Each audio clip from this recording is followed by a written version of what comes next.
नमस्कार. आज आपण अशाच एका खेळाडूंप्रती घेतलेला निर्णय म्हणजेच महाराष्ट्र शासनाने एकदम चांगला निर्णय खेळाडूंसाठी घेतलेला आहे. तो निर्णय नेमका काय आहे आपण सविस्तर व्हिडिओच्या माध्यमातून ते पाहणार आहोत. चॅनलला जर पहिल्यांदाच आला असाल तर चॅनल लाईक करा, सबस्क्राईब करा, बेल आयकॉन क्लिक करा, जेणेकरून असेच माहितीपर व्हिडिओ क्रिकेटच्या संदर्भात असो, खेळातील संदर्भात असो, खेळाडूंप्रती घेतलेले निर्णय असो तुम्हाला आपल्या यूट्यूब चॅनलवरती व्हिडिओच्या स्वरूपात मिळून जाईल. व्हिडिओच्या सुरुवातीला सांगितल्याप्रमाणे महाराष्ट्र शासनाने अत्यंत चांगला निर्णय खेळाडूंसाठी घेतलेला आहे. त्याची इत्थंभूत माहिती तुम्हाला आजच्या व्हिडिओमध्ये बघायला मिळणार आहे. त्यामुळे व्हिडिओ स्किप न करता व्हिडिओ शेवटपर्यंत नक्कीच बघा. चॅनलला पहिल्यांदा आल्यानंतर चॅनल सबस्क्राईब करा. पदक विजेत्या खेळाडूंना आता घसघशीत रक्कम मिळणार. महाराष्ट्र शासनाचा अत्यंत चांगला निर्णय. मुख्यमंत्री माननीय देवेंद्र फडणवीस साहेबांच्या अध्यक्षतेखाली राज्य सरकारच्या मंत्रिमंडळाची बैठक नुकतीच पार पडली. या बैठकीत राष्ट्रीय आंतरराष्ट्रीय स्तरावरील क्रीडा स्पर्धेतील पदक विजेत्या खेळाडूंना व त्यांच्या मार्गदर्शकांना रोख पारितोषिक देऊन गौरवण्यात येईल. तसेच नॅशनल गेम्स, खेलो इंडिया तसेच दिव्यांगाच्या आणखी 6 स्पर्धांचा यात समावेश करण्यात आलेला आहे. त्याचप्रमाणे पूर्वी खेळाडूंना बक्षीस म्हणून जी रक्कम देण्यात येत होती त्या रकमेमध्ये आता वाढ करण्याचा निर्णय सरकारने मंत्रिमंडळात घेतलेला आहे आणि तो खेळाडूंसाठी अत्यंत चांगला आहे. राष्ट्रीय तसेच आंतरराष्ट्रीय स्तरावरती उत्कृष्ट कामगिरी करणाऱ्या खेळाडूंची कठोर मेहनत, समर्पण आणि त्यांच्या यशात महत्त्वपूर्ण योगदान देणाऱ्या आणि भूमिका बजावणाऱ्या क्रीडा मार्गदर्शकांच्याही योगदानाचा यथोचित सन्मान करण्याच्या दृष्टीने ही पारितोषिक योजना सुधारित करण्यात आलेली आहे. नेमक्या आता पारितोषिक योजनेत लक्षणीय वाढ कशी झाली ते आपण बघूयात. पारितोषिकांच्या रकमेत वाढ कशी झाली ते आपण आता बघूयात. सर्वात प्रथम राष्ट्रीय क्रीडा स्पर्धा.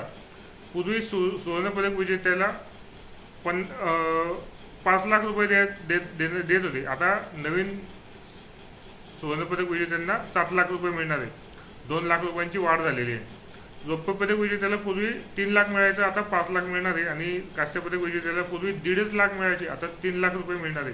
त्यामुळे आता खेळाडूंमध्ये दिवसेंदिवस स्पर्धा वाढणार आहे, कारण आता बक्षिसाची रक्कम सुद्धा वाढलेली आहे. दिवसेंदिवस स्पर्धा खूप तीव्र होणार आहे. दुसरी स्पर्धा आहे वर्ल्ड युनिव्हर्सिटी गेम्स. विजेत्याला सुवर्णपदक विजेत्याला 10 लाख रुपये मिळणार आहे. रौप्य पदक विजेत्याला 7 लाख रुपये मिळणार आहे आणि कांस्य पदक विजेत्याला 5 लाख रुपये मिळणार आहे. तिसरी स्पर्धा आहे नॅशनल गेम्स. नॅशनल गेम्ससाठी सुवर्णपदक विजेत्याला 7 लाख, रौप्य पदकसाठी 5 लाख आणि कांस्य पदकसाठी 3 लाख. खेलो इंडिया अत्यंत महत्त्वाची स्पर्धा आहे भारतातली. खेलो इंडियामध्ये सुवर्णपदक विजेत्याला 3 लाख रुपये, रौप्य पदक विजेत्याला 2 लाख रुपये आणि कांस्य पदक विजेत्याला 1 लाख रुपये पारितोषिक देण्यात येणार आहे. युथ ऑलिम्पिक व पॅरालिम्पिक. आता ही स्पर्धा आणि पूर्वी किती बक्षीस भेटायचे आता किती भेटणार ते आपण आता पाहून घेऊ. युथ ऑलिम्पिक व पॅराऑलिम्पिक म्हणजे दिव्यांग खेळाडूंसाठी ही योजना असते.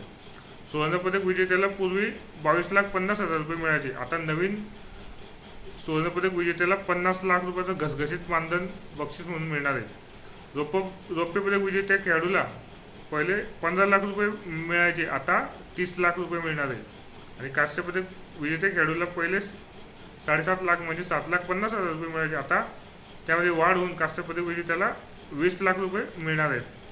म्हणजे आता दिव्यांग खेळाडूंना सुद्धा घसघशीत मानधन मिळणार आहे बक्षिसाच्या स्वरूपात. टेनिस आणि बॅडमिंटनसाठी नेमकं किती पारितोषिक असणार आहे ते आता आपण पाहूयात. टेनिसच्या 4 वेगवेगळ्या ग्रँड स्लॅम स्पर्धा म्हणजे तुम्ही आपल्या यूट्यूब चॅनलवरती आपण मागे व्हिडिओ टाकलेला आहे. ग्रँड स्लॅम म्हणजे काय, अमेरिकन ओपन, विम्बल्डन ओपन अशा ज्या स्पर्धा आहेत त्यांना ग्रँड स्लॅम स्पर्धा असे म्हटलं जातं. या वर्षातून 4 होतात. टेनिसच्या 4 वेगवेगळ्या ग्रँड स्लॅम स्पर्धेतील विजेत्या खेळाडूला म्हणजे जो खेळाडू विजेता ठरेल त्याला 3 कोटी रुपये इतकं बक्षीस मिळणार आहे आणि उपविजेत्याला 2 कोटी रुपये मिळणार आहे टेनिस या खेळासाठी. आता बॅडमिंटनसाठी किती मिळणार आहे, तसेच बॅडमिंटन स्पर्धेतील Thomas cup, Uber cup, Sudirman cup या स्पर्धेतील विजेते खेळाडूंना 40 लाख रुपये तर उपविजेते खेळाडूला 20 लाख रुपये मिळतील. म्हणजे आपण बॅडमिंटनमधले जे महत्त्वाचे कप आहेत Thomas cup, Uber cup, Sudirman cup या स्पर्धेतील विजेते खेळाडूंना 4 लाख रुपये रोख तर उपविजेत्या खेळाडूंना 20 लाख रुपये रोख मिळतील. आता टेनिसबद्दल तुम्हाला सांगितले 4 वेगवेगळ्या ग्रँड स्लॅम स्पर्धा.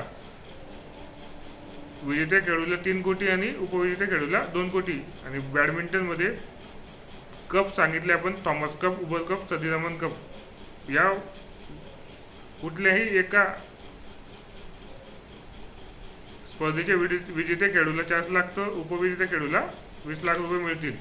तसेच आता शेवटचं हॉकीपटूंसाठी काय बक्षीस आहे ते आता आपण पाहून घेऊ. हॉकी स्पर्धेत अजलन कप वरिष्ठ आणि चॅम्पियन ट्रॉफी विजेत्यास 40 लाख रुपये तर उपविजेत्यास 20 लाख रुपये मिळतील. म्हणजे अजलन हॉकी कप जो असतो वरिष्ठ विजेत्या संघाला 40 लाख आणि चॅम्पियन ट्रॉफीमध्ये विजेत्या संघाला 40 लाख, उपविजेत्या संघास 20 लाख रुपये मिळतील. सुलतान जोहर कप कनिष्ठ विजेत्यास 20 लाख रुपये, उपविजेत्यास 10 लाख रुपये रोख अशी रोख पारितोषिके मिळणार आहेत.